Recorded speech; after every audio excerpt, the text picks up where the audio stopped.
You are Peter, and upon this rock I will build my church, and the gates of the netherworld shall not prevail against it.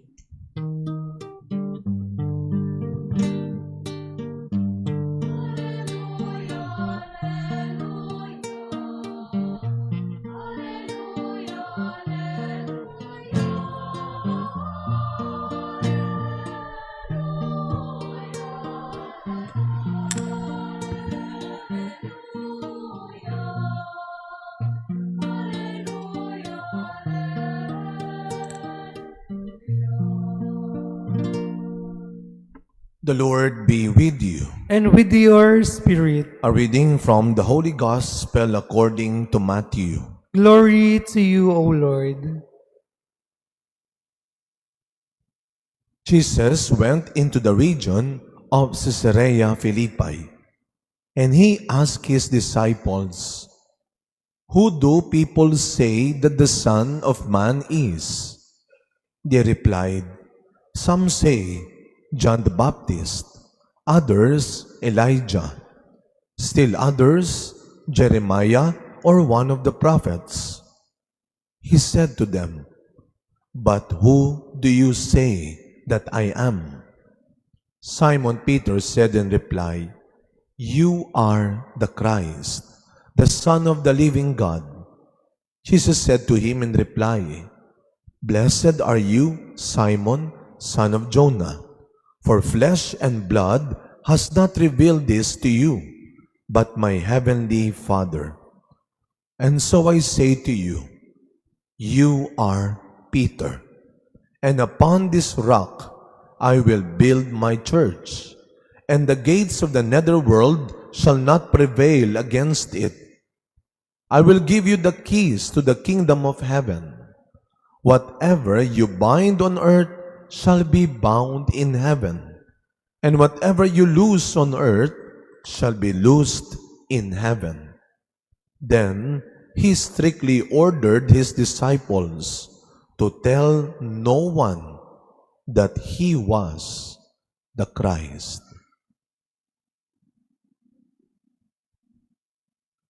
My dear brothers and sisters, the Gospel of the Lord. Praise to you, Lord Jesus Christ. Good morning po sa inyong lahat. Pakibati ho ang katabi natin ng good morning. You know, yesterday, August 22, aside from the Queenship of Mary, we had our monthly devotion to Saint Charbel, and we were all surprised, no? Hindi ho namin inasahan na ganun ho ulit karami at karami ang dumating. If you remember, March 1, the first Mass of the Pilgrim Relic of Saint Charbel in our church, ang estimated crowd ng police according sa report ay 4,000. At sa mga sumunod na buwan, marami rin. Pero kahapon mukhang yung next to the 4,000. Because according to the report ng aking mga kasama, based on the oil that we have distributed, kahapon no ay humigit kumulang 3,200 ang naipamigay. Kaya hanggang dulo ang mga tao. And you know, this devotion, just like any other devotion to the saints and to our Blessed Mother, our patroness, Our Lady of Assumption, huwag nating kakalimutan that every devotion in our church that we have should always lead us to pray more. At yun naman talaga ang role o gift ng bawat debosyon, ng biyaya ng mga santo. Ang tayo ay tulungan at turuang magdasal pa, to pray hard. Hindi sila binigay ng Diyos para gumawa ng bagong Diyos. Of course not. And it's not. Kaya meron tayong mga debosyon ay para gabayan pa tayo, palakasin pa ang ating prayer life. Kaya nga sinasabi ko nitong mga nagdaang 22nd of the month, kapag nagpapahid ako ng langis, ang bumubungad sa akin, may ganito akong sakit, may cancer akong ganito, may malubang sakit ng pamilya ko. But I was so happy yesterday. Hindi dahil may mga sakit pa rin sila, kundi marami na rin akong narinig na, Father, naalala mo nung ganito, magaling na. And it's not because just of the oil, the relic, not even us priests, but because of the prayer. Because prayer is power. Yan ang lagi niyong tatandaan. Huwag niyong mamaliitin at babaliwalain at katatamaran. And what is the highest form of prayer? The Eucharist. Ang banal na misa, ang pinakamataas na antas ng pananalangin. Kaya lagi kong sinasabi, huwag mong hahanapan ng oras ang pagsisimba. Bigyan mo ng oras ang pagsisimba. Lalo na kapag tayo ay marami ng iniinda sa buhay, the more you should pray. Parang wala naman nangyayari, Father. Hindi naman ikaw kasi ang gagawa. Ang Diyos ang gagawa. Ang Diyos ang magbibigay. Kaya, our prayer life should always be the top priority in our life. Huwag mong pagdadamutan ng oras ang pagdarasal. Kapangyarihan ang panalangin. And speaking of kapangyarihan, isa pang kapangyarihan ang binigay ni Kristo through the Apostle Peter. Sa gospel nating narinig ngayon, binigyan ni Kristo ng kapangyarihan si Pedro. At ano ang kapangyarihang tinanggap ni Pedro at ng mga alagad? Hindi kagad yung magpagaling ng may sakit, gumawa ng himala. Anong kapangyarihan ang meron sa ebanghelyong narinig natin? The power to profess our faith. When Jesus asked His disciples, "Who do people say that I am?" Sino daw ako, sabi ng mga tao? Yung iba ang sabi, kayo daw po si Juan, si Elias, si Jeremias. But Simon stood up and said, "You are the Christ, the Son of the living God." Alam nyo, isa ho yun sa kapangyarihang madalas hindi natin magamit. Pero meron ka. And what is that power? To profess the truth. Yun ang kapangyarihang madalas hindi natin ginagamit. Ang kapangyarihan nating magsabi ng totoo. Ang kapangyarihan nating magsabi ng maganda sa ibang tao. Subukan nga nating gamitin yung kapangyarihan na yan.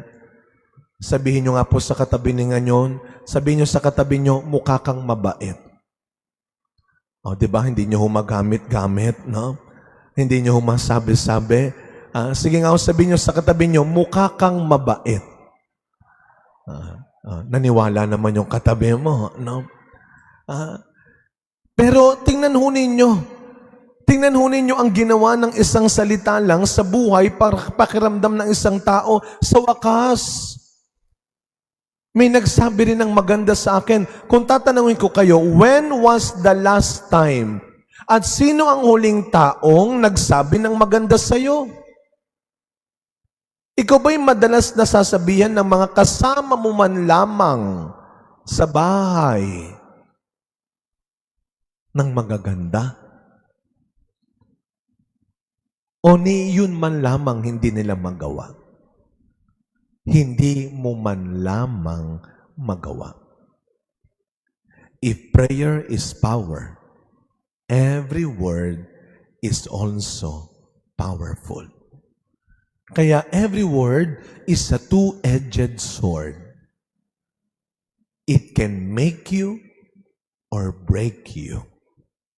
Kaya bago mo ibuka ang bibig mo at magsalita, hindi mo lang pinag-iisipan, pinagdadasalan mo rin. Dalawang bagay ang hindi mo na maibabalik. Ang oras na lumipas na at ang salitang nasabi mo na. Pwera bawi na. Nasabi mo na. Kaya tingnan ho ninyo. Ako sigurado ako dito. Maraming tao, nakalimutan mo na yung mukha, nakalimutan mo na yung itsura, nakalimutan mo na yung pinag-aralan niya, nakalimutan mo na yung suot niya, pero hindi mo nakalimutan ang sinabi niya. Kaya kahit pagtanda, pag nagkasalubong kayo ng mortal mong kaaway, anong sinasabi mo? Kala mo nakalimutan ko yung sinabi mo? Kaya araw-araw, use that power. The power to profess what is true, what is good, what is beautiful. Bawasan na natin yung kultura ng pagsisiraan, ng pagsisinungaling, ng pangahamak. At dagdagan natin ang kultura ng pagsasabi ng totoo, ng mabuti, ng tama. As we continue this celebration, every day, just like Peter, God is empowering us with these two great weapons.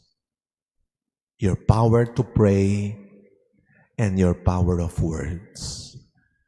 Your power to pray and your power to say what is good, what is right. Your power to profess your faith. Huwag mong ikakahiya. Huwag mong ibubulong ang iyong pananampalataya. Show it, say it, use it. Amen.